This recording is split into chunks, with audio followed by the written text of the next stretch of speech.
હવે એ મંત્રીમંડળ આખું કેવી રીતે કામ કરતું હશે? મોદી સાહેબને ગમે એ કામ કરતું હશે, પોતાને જે યોગ્ય લાગે એ કરતું હશે? શું કેવું છે? એ મંત્રીમંડળ કેવી રીતે કામ કરે? મોદી સાહેબને ગમે એવું કરે કે પોતાને જે વ્યાજબી લાગે એ કામ કરે? જણાવો જે બધા. મોદી સાહેબને ગમે એમ જ કરે.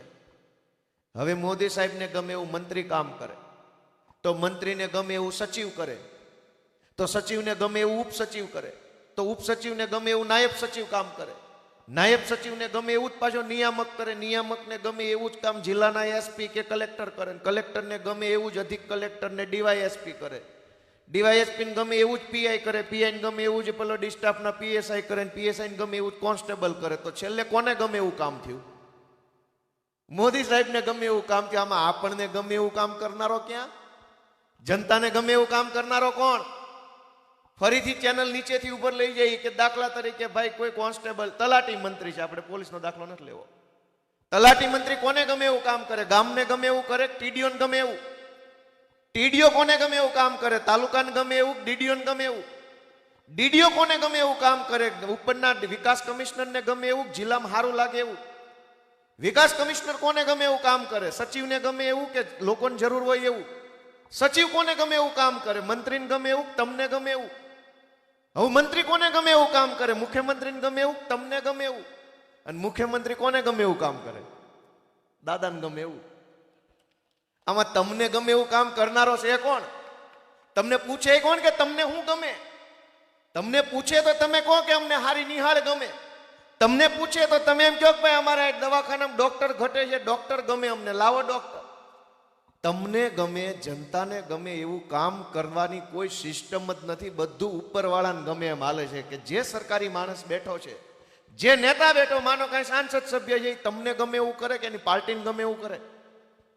તમે વિચારો દોસ્તો. આપણે બધાએ આપણા હૃદય ઉપર હાથ રાખીને વિચારીએ કે આમાં આપણને ગમે એવું કરનારો છે કોણ? અને આપણને હું ગમે છે કે હું નથી ગમતું એ પૂછનારો કોણ અવડા મોટા ગુજરાતમાં? બધું જ તે દોસ્તો એને ગમે એવું હાલે છે. જનતાને ગમે એવું કરવું હોય તો એક વખત અમને તમારા આશીર્વાદ જામનગરમાં આપો એવી મારી બધાને વિનંતી છે. મિત્રો, અમે તો જનતાને ગમે એવું કામ કરવા આવ્યા છીએ. તમને પૂછીને કરવાની વાત છે કે ભાઈ શું ગમે છે, તો ચાલો સહિયારો પ્રયત્ન કરીએ. અત્યારે સિસ્ટમ એવી છે કે ભાઈ તમે સાચા હોવ કે ખોટા હોવ, ઉપરવાળો જે કે એટલું જ હું કરીશ. તમે ઘણીવાર પોલીસ સ્ટેશનોમાં અમને કહેશે કે ગોપાલભાઈ અમારે તમને ઉપરથી અમારે ચેક પકડી જ લેવા પડે એમ છે. એટલે ઉપરવાળો કેમ પકડવાના છે કે હું નિર્દોષ હોઉં કે હા દોષિત છું એ જોવાનું છે. ઉપરવાળાએ કીધું એટલે ઊંધું માથું રાખીને તમામ સરકારી તંત્ર દોડવા જ માંડે છે. વર્ષો સુધી લોકો એક નાના બાબત માટે હેરાન થતા હોય પણ લોકોનું કોઈ સાંભળતું નથી. મને ઘણીવાર એવો વિચાર આવે છે કે આ દેશમાં લોકશાહી છે કે પાછી મુઘલોની સરકાર આવી ગઈ? કેમ કે તમે જુઓ કે તમે વર્ષો સુધી એવી આશા રાખો કે આ રોડ તૂટલો છે, રોડ બનતો નથી, વર્ષો સુધી ન બને. પણ દિલ્હીમાંથી શહેનશાહ આવે એટલે રાતોરાત રોડ બનવા માંડે ને ફુવારા લાગી જાય ને પટ્ટા લાગી જાય ને ઓહો હો મોટો તામજામ ચાલુ થઈ જાય. તો એનો અર્થ એ થયો કે આપણી કોઈ વેલ્યુ નથી અહીંયા. આપણી કાંઈ આપણે છીએ, આપણે નથી, આપણે નાગરિક છીએ, આપણે ટેક્સ દઈએ, કોઈ વેલ્યુ નથી.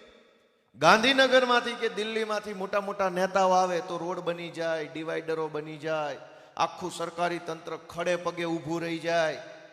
અને મને એક વાતની કાયમ નવાઈ લાગે છે કે આ જે સરકારી માણસો છે એ મુખ્યમંત્રીને ગાંડો સમજતા હશે કા પછી મુખ્યમંત્રી આપણને ગાંડા સમજતા હશે? કેમ કે રોડ નવા બની ગયા છે તો મુખ્યમંત્રી જોવે તો નહીં વિચારતા હોય કે હું જે જિલ્લામાં જાઉં એના નવા રોડ હોય છે, આટલા તો આપણે બનાવ્યા નથી. તો એ ક્યારેક નહીં એના માણસોને પૂછતા હોય કે જ્યાં જઈને નવા રોડ કેમ આવે છે? તો યા તો મુખ્યમંત્રીને એના અધિકારીઓ છેતરતા હશે કે સાહેબને ક્યાં કાંઈ ખબર પડે, નવો બનાવી નકવી નાખો એટલે મજા આવશે. વાહ વાહ વાહ, બહુ સરસ બહુ સરસ. તમે કોકના ઘરે મહેમાન થઈને જાઓ તો તમને ખબર પડી જાય કે હું આવવાનો હતો એટલે વ્યવસ્થિત છે કે પહેલેથી વ્યવસ્થિત છે. કોકનું ઘર જોવો ને તો ખબર પડી જાય. વાત સાચી કે ખોટી? ગમે એના ઘરે મહેમાન થઈને જાઓ તો ખબર પડી જાય કે તમે આવવાના હતા એટલે ગોઠવેલું છે કે પહેલેથી આમ નામ છે. ખબર પડે કે ન પડે? આપણને ખબર પડી જાય કે ભાઈ આ ગોપાલભાઈ આવવાના છે એટલે થોડુંક વ્યવસ્થિત દેખાય છે. નહીતર કેમ કે નવું મૂક્યું હોય તો તરત દેખાઈ જાય કે આ નવો કુંજો લાવીને મૂક્યો છે, ગોપાલભાઈ આવવાના હતા. ફૂલય નવા હોય, કુંજોય ન હોય, ખબર ન પડી જાય કે આ નવું છે? તો મુખ્યમંત્રી ક્યારેય નહીં પૂછતા હોય એના સરકારના માણસોને કે ભાઈ હું જાઉં ત્યાં જ નવા બનાવો છો, બધે આવા બનાવો છો, કે પછી અમને બનાવો છો? કોઈ કહેનારું નથી, કોઈ પૂછનારું નથી. લોલમ લોલ તંત્ર હાલે છે. એટલી હદે લોલમ લોલ હાલે છે કે ભાજપના વડોદરાના 5 ધારાસભ્યો, 1 નહીં, 2 નહીં, 3 નહીં, 5 એક હામટી એક કાગળ લખ્યો. ખ્યાલ છે બધાને? 5 ધારાસભ્યો એવું લખ્યું કે અધિકારીઓ અમારું ગાંઠતા નથી, અમારું અધિકારી પાસે કાંઈ ઉપજતું નથી. હવે જો ભાજપના ધારાસભ્યોનું અધિકારી પાસે કાંઈ ન ઉપજતું હોય તો ગામડાના નાના માણસની દશા શું હશે એ તો વિચારો. અને મુદ્દો એટલો પૂરતો મર્યાદિત નથી. હમણાં મને ટીવીમાં પૂછ્યું કે આ 5 ધારાસભ્યોએ મુખ્યમંત્રીને પત્ર લખ્યો કે અધિકારી પાસે અમારું કાંઈ ઉપજતું નથી, તમારું શું કહેવું છે? મેં કીધું હું ધારાસભ્ય છું, હું વિધાનસભામાં જાઉં છું, સચિવાલયમાં જાઉં છું, સીએમ ઓફિસમાં સીએમ સાહેબને મળવાય જાઉં છું. મારું એમ કેવું છે કે આ તો ધારાસભ્ય હતા તે મુખ્યમંત્રીને પત્ર લખીને કીધું કે અમારું કાંઈ ઉપજતું નથી. મુખ્યમંત્રી કહેવા માંગે છે પણ કોને કે? એ આવો પત્ર લખવા માંગે છે કે અમારું કાંઈ નથી ઉપજતું, પણ કોને કેવું? ભાઈ છોકરો હોય તો બાપાને ફરિયાદ કરે, બાપો કોને કે? આવી પરિસ્થિતિ ગુજરાતમાં થઈ છે. જો મુખ્યમંત્રી કોકને કહી શકે એમ હોત તો ઈ ચિઠ્ઠી લખવાની તૈયારીમાં જ બેઠા છે. કાંઈ અમારું ક્યાં આવે છે? તમે અમને ક્યાં ચિઠ્ઠીઓ લખો છો? આવી હાવ ભગવાન ભરોસે સરકાર હાલે છે. હાવ કોઈ રણી ધણી વગરનું. તમે વિચાર કરો દોસ્તો કે ક્યાં જઈને અટકશે આ પરિસ્થિતિ? કોક આગેવાન હોય તો એને કહીએ, કોઈ હોય જ નહીં તો કેવું કોને? અને એટલે હું તો તમને વિનંતી કરવા એક તમારા દીકરા તરીકે આવ્યો છે. અમે આમ નાના માણસો છીએ, અમને બહુ રાજકારણ ફાવે નહીં, પણ અહીંયા આવ્યા છીએ એટલે જે કરવું પડે એ કરીએ છીએ. પણ અમારી માનસિકતા ખરાબ નથી, અમારી દાનત ખરાબ નથી. અમે સારી ભાવનાથી રાજકારણમાં આવ્યા છીએ. અમને બધું વ્યવસ્થિત ચાલતું હોત, ગુજરાતની જનતા સુખી હોત, બધું રેડી હોત, ગામડાના ખેડૂતોની અવાજ સંભળાતો હોત તો હું કોન્સ્ટેબલ હોત. કેમ કે હું કોન્સ્ટેબલ હતો પહેલા. પણ મને એમ લાગ્યું કે ભાઈ આ બધું ખોટું થઈ રહ્યું છે, ભાજપની સરકાર લૂંટે છે, સરકારી માણસો હારે શોષણ અન્યાય થાય છે. તો મેં મારી નોકરીમાંથી રાજીનામું મૂકીને રાજકારણમાં આવવું પડ્યું. કેમ કે આ ભાજપવાળાના અને કોંગ્રેસવાળાના હૈયારા પાપ એવા હતા. અમે એક સારી ભાવનાથી અહીંયા આવ્યા તો અમારી ઉપર ખોટી એફઆઈઆરો, રોજ જાગીને નવી ખોટી એફઆઈઆર. રાજુભાઈ કરપડા બોટાદમાં ખેડૂતો સાથે કડદો થતો, એની લડાઈ લડતા હતા તો આજે 2 મહિનાથી 3 મહિનાથી જેલમાં છે. ડ્રગ્સ વેચનારા જેલમાં નથી, દારૂ વેચનારા 3 મહિના જેલમાં નથી જતા. ખેડૂતોની લડાઈ જે લડે એને તરત પકડીને ખોટી એફઆઈઆરમાં જેલમાં પૂરી દેવામાં આવે છે.